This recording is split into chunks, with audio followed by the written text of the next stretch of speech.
ఇప్పుడు మనం 2025వ సంవత్సరం మార్చి నెల 1వ తేదీ నుంచి 31వ తేదీ వరకు ద్వాదశ రాశుల్లో 11వ రాశి కుంభరాశి వారి జ్యోతిష్యం భూత భవిష్యత్తు వర్ధమానం ఎలా ఉందో మన జానకిరామ్ని అడిగి చూద్దాం. జానకిరామ్ కుంభరాశి వారి జాతకం ప్రయత్న యోగం బలం చదువు విద్య ఉద్యోగం ఆరోగ్య విషయంలో కుటుంబ విషయంలో ధన విషయంలో రుణ విషయంలో ఎలా ఉందో చేసే పనుల ఎట్లా ఉంది నమ్మిన పనిది ఎట్లా ఉంది చూడు.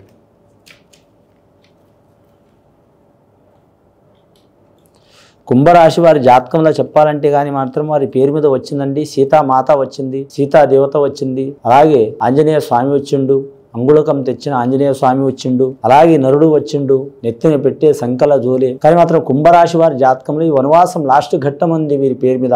గత 14 సంవత్సరాల శని స్థానం వీరికి వెళ్ళిపోతుంది. కానీ మాత్రం ఆ సీతారామచంద్రుడికి అలాగే నలమహారాజుకు అలాగే వీరి జ్యోతిష బలంలో చూడాలంటే మాత్రం సత్యహరిచంద్రుడికి అసుంటి వారికి ఆ శనీశ్వరుడు చాలా ఇబ్బంది పెట్టిండండి. 14 సంవత్సరాలు ఇబ్బంది పెట్టిండండి. అసుంటిది ఇప్పుడు ఈ సంవత్సరంలో మాత్రం కుంభరాశి వారి పేరు మీద శని లాస్ట్ ఘడియలు నడుస్తుందండి. ముఖ్యంగా శని ఉన్నా కానీ వీరికి మాత్రం గురుబలం ఉన్నదండి. ఎక్కడ పోయినా అన్నం యోగం ఉన్నది. వీరు అడవులో పోయినా బాగుపడే రాత ఉంది వీరి పేరు మీద. కానీ మాత్రం ధనం విపరీతంగా వచ్చే అవకాశం ఉంది. కానీ ఖర్చు కూడా అంతే ఉంటుంది, లాభం కూడా అంతే ఉంటుంది. వీరికి అభిమానులు అంతే ఉంటారు, సాయం చేసేవారు అంతే ఉంటారు, ఇబ్బందులు పెట్టేవారు అంతే ఉంటారు. నమ్మిన వారి నుంచి ఇబ్బందులు వచ్చే అవకాశం ఉంటుంది. దయ్యం భూతం మంత్రం తంత్రం చెడుపు చేతబడి పారదు. కానీ గ్రహాలు మాత్రం బాగాలేవు వీరి పేరు మీద. నవగ్రహాల్లో వీరికి 3 గ్రహాలు అనుకూలంగా ఉన్నాయండి, 6 గ్రహాలు అనుకూలంగా లేవు. ముఖ్యంగా మాత్రం శనిగ్రహం అనుకూలంగా లేదు, అలాగే వీరికి మాత్రం కేతుగ్రహం అనుకూలంగా లేదు.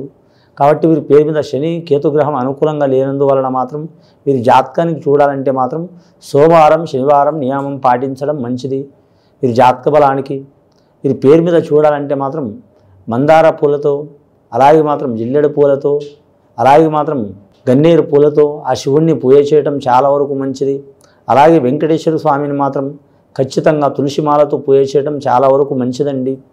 అలాగే వీరి పేరు మీద చూడాలంటే సీతామాత వచ్చింది కాబట్టి వారి జాతకంలో చూడాలంటే స్త్రీలు మాత్రం ఖచ్చితంగా సీతారామచంద్రుడిని పూజ చేయడం మంచిది. అలాగే అంజనీ పుత్రుడు ఆంజనేయ స్వామి పూజ చేయడం మంచిది. ముఖ్యంగా వివాహం కాని వారికి వివాహ విషయంలో కలిసి వచ్చే అవకాశాలు ఉంటాయి.